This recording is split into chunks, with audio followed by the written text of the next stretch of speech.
30,32 millions de kilomètres carrés. C'est la superficie de l'Afrique.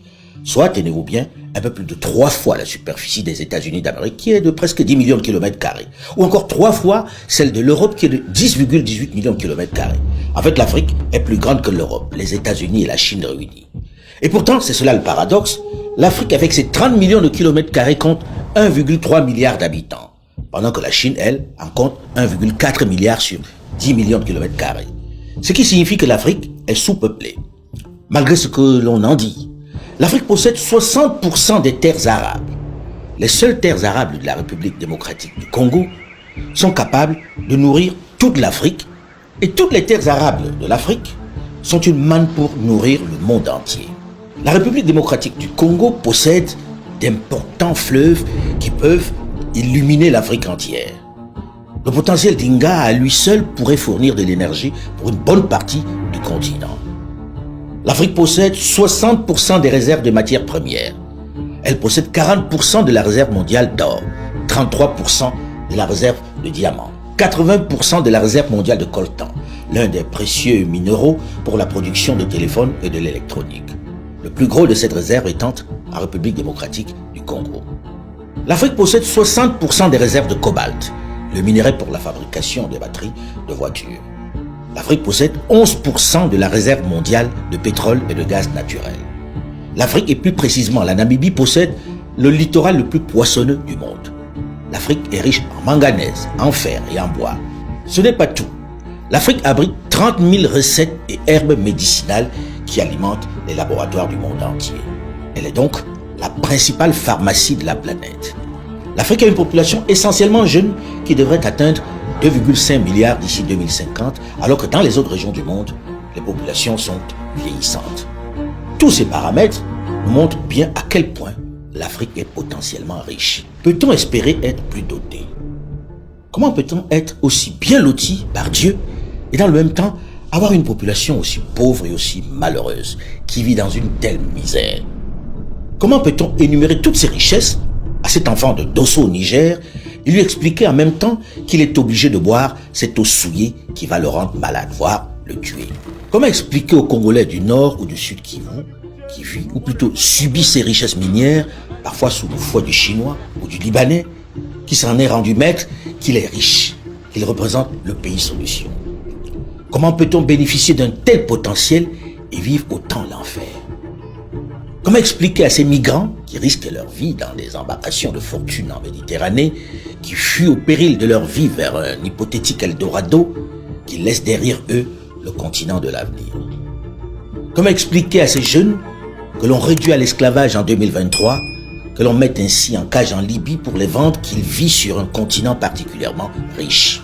Comment convaincre ce garçon qui vit assis sur l'or qu'il creuse toute la journée comme un damné, ou cette maman de Bokeh en Haute-Guinée qui creuse comme une taupe pour une hypothétique, une microscopique pépite d'or pour nourrir son bébé, que son pays est riche de ce minerai? Ceci derrière moi, c'est censé être un fleuve. Un fleuve qui arrose 5 à 6 villages plus bas. On utilise cette eau à la fois pour faire la cuisine, mais également pour faire la vaisselle et aussi pour cultiver. Et en même temps pour boire. Alors imaginez cette eau qui coule. Vous avez vu la couleur? On y a mis du mercure, on y a mis du cyanure, bref, on y a mis du poison. Et ceux qui sont en bas ne le savent peut-être pas ou le savent, mais n'ont pas le choix. Ils consomment cette eau au quotidien. Comment peut-on laisser faire ça en réalité? Mais dans le même temps, ceux qui creusent ici, ce sont les damnés de la terre. Ils n'ont pas un autre choix que celui-là pour vivre. Qu'attend l'État? Qu'attendent les autorités? Qu'attendent les politiques pour pouvoir arrêter cet empoisonnement collectif? Mais ce que vous venez d'écouter, en réalité, n'est plus à présenter. Il s'agit bien sûr du célèbre journaliste de RFI, M. Alain Foucault. J'ai trouvé son message très intéressant et impactant et j'ai voulu le partager avec vous. Et comme d'habitude, je vais donner mon avis personnel ou mon analyse personnelle sur ce qu'il a dit. De ce qu'il a dit, moi je retiens une chose. L'Afrique demeure le continent le plus riche quand on regarde ses ressources minières ou ses ressources naturelles. Mais quand on regarde le portefeuille financier des habitants, on se rend compte qu'il est le plus pauvre.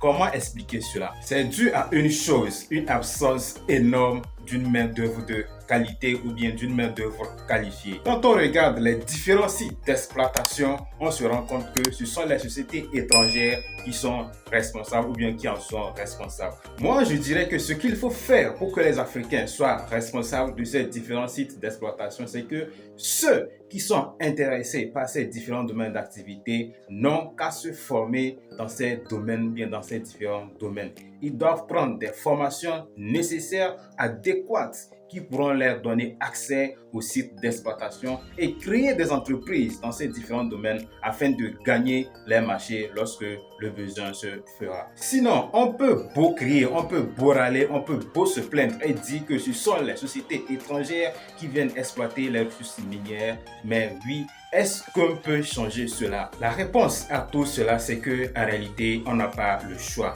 On n'aura le choix que lorsqu'il y aura des sociétés qui sont capables, des sociétés africaines qui sont capables de pouvoir exploiter. Et de jour en jour, il y a certaines sociétés qui sont en train de prendre place dans certains domaines d'activité et espérons que cela puisse changer. Mais au-delà de tout cela, il y a une chose aussi extrêmement importante qu'il faudrait souligner, c'est que l'Afrique manque d'un leadership de qualité. Parce que oui, il peut avoir les sociétés et tout ce que vous voulez qui peut vraiment tourner et exploiter ces ressources. Mais de quelle manière? De la bonne manière ou de la mauvaise manière? Donc, pour cela, il faudrait que chaque Africain puisse aller à l'école du leadership afin d'acquérir les aptitudes ou les compétences nécessaires pour pouvoir être un bon leader pour la société. Parce que ce serait vraiment dommage d'avoir une main-d'œuvre qualifiée mais qui fait preuve d'un manque cruel de leadership. Ce serait comme faire un pas en avant et deux pas en arrière. Donc, en réalité, on n'a pas vraiment le choix parce que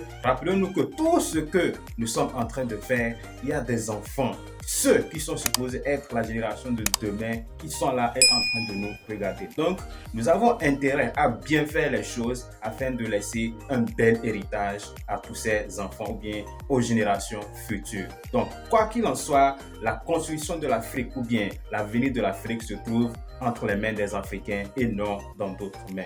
Donc, chaque Africain doit se mettre en tête que l'avenir de son continent se trouve entre ses mains. Et il n'y a que comme ça qu'on peut vraiment bâtir l'Afrique. Voilà ce que j'avais à partager avec vous aujourd'hui dans cette magnifique vidéo. J'espère et surtout convaincu que vous avez aimé son contenu. Si c'est le cas, n'hésitez pas à me laisser un petit pouce bleu pour me prouver que vous êtes gentil et que vous avez aimé surtout son contenu. Si vous me découvrez pour la première fois, moi je suis Benjamin Caro, je suis coach en leadership et jeune entrepreneur.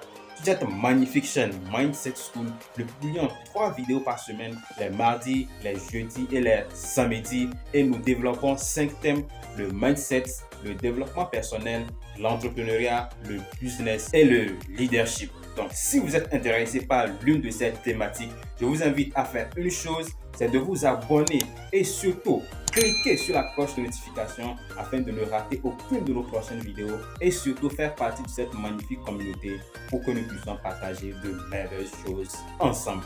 Quant à moi, je vous dis à la prochaine vidéo.